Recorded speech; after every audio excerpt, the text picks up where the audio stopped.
بسم اللہ الرحمن الرحیم۔ السلام علیکم ورحمۃ اللہ وبرکاتہ۔ حضور صلی اللہ علیہ وسلم کا ارشاد ہے کہ جو شخص اللہ کا ذکر کرتا ہے اور جو نہیں کرتا، ان دونوں کی مثال زندہ اور مردہ کسی ہے کہ ذکر کرنے والا زندہ ہے اور ذکر نہ کرنے والا مردہ ہے۔ آج کی تعلیم فضائل ذکر چیپٹر 1 پیج نمبر 411 سے کی جا رہی ہے۔ فائدے میں حضرت فرماتے ہیں، زندگی ہر شخص کو محبوب ہے اور مرنے سے پہلے ہر شخص ہی گھبراتا ہے۔ حضور صلی اللہ علیہ وسلم کا ارشاد ہے کہ جو اللہ کا ذکر نہیں کرتا وہ زندہ بھی مردے ہی کے حکم میں ہے، اس کی زندگی بھی بیکار ہے۔ شعر کا ترجمہ ہے، کہتے ہیں کہ وہ زندگی ہی نہیں ہے جو میری ہے، زندہ وہ ہے جس کو دوست کا وصال حاصل ہو۔ بعض علماء نے فرمایا ہے کہ یہ دل کی حالت کا بیان ہے کہ جو شخص اللہ کا ذکر کرتا ہے اس کا دل زندہ رہتا ہے، اور جو ذکر نہیں کرتا اس کا دل مر جاتا ہے۔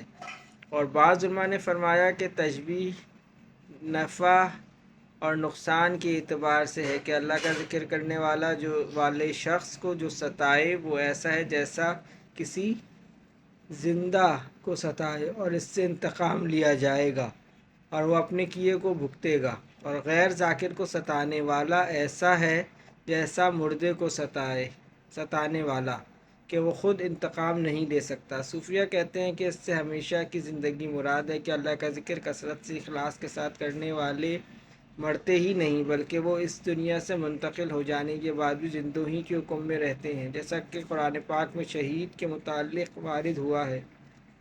اسی طرح ان کے لیے بھی ایک خاص قسم کی زندگی ہے۔ حکیم ترمذی رحمہ اللہ کہتے ہیں کہ اللہ کا ذکر دل کو تر کرتا ہے اور نرمی پیدا کرتا ہے، اور جب دل اللہ کے ذکر سے خالی ہوتا ہے تو نفس کی گرمی اور شہوت کی آگ سے خشک ہو کر سخت ہو جاتا ہے اور سارے اعضاء سخت ہو جاتے ہیں، طاعت سے رک جاتے ہیں۔ اگر ان اعضاء کو کھینچو تو ٹوٹ جائیں گے، جیسا کہ خشک لکڑی کے جھکانے سے نہیں جھکتی، صرف کاٹ کر جلا دینے کے کام کی رہ جاتی ہے۔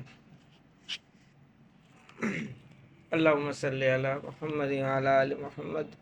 اللہم اعنی علی ذکرک و شکرک و حسن عبادتک۔ اللہم حاسبنی حسابا یسیرا۔ اللہم ارفع عنا البلاء والوباء، رب ارحمہما کما ربیانی صغیرا۔ اللہم اغفر لی ذنبی ویسر لی امری وبارک لی فی رزقی۔ اللہم لا تحرمنا اجرہا ولا تفتنا بعدہا۔ یا اللہ پاک جتنے مسلمان اس دنیا سے جا چکے ان سب کی بخشش و مغفرت فرما دیجیے۔ یا اللہ پاک جو مسلمان بیمار ہیں ان سب کو صحت کاملہ عاجلہ مستمرہ دائمہ نصیب فرمائیے۔ یا اللہ پاک جو مسلمان پریشان حال ہیں ان سب کی پریشانی کو ختم فرما دیجیے۔ تمام مسلمانوں کو راحت، چین، سکون، عافیت کے ساتھ نصیب فرمائیے۔ سبحان ربک رب العزت عما یصفون وسلام علی المرسلین والحمد للہ رب العالمین، آمین برحمتک یا ارحم الراحمین۔